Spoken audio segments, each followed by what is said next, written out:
हाय, मी सोनाली आणि आज आपण बनवणार आहोत महाशिवरात्री स्पेशल साबुदाणा कस्टर्ड.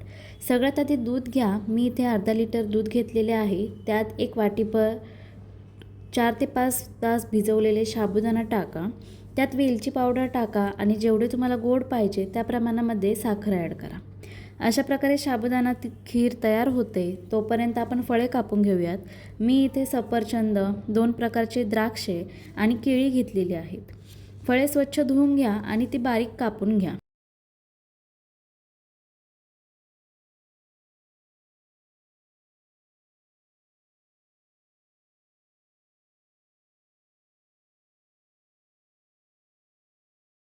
साबुदाणा खीर थंड झाल्यानंतर त्यामध्ये ही कापलेली फळे ॲड करा आणि ती व्यवस्थित मिक्स करा. अशा प्रकारे आपला साबुदाणा कस्टर्ड रेडी आहे.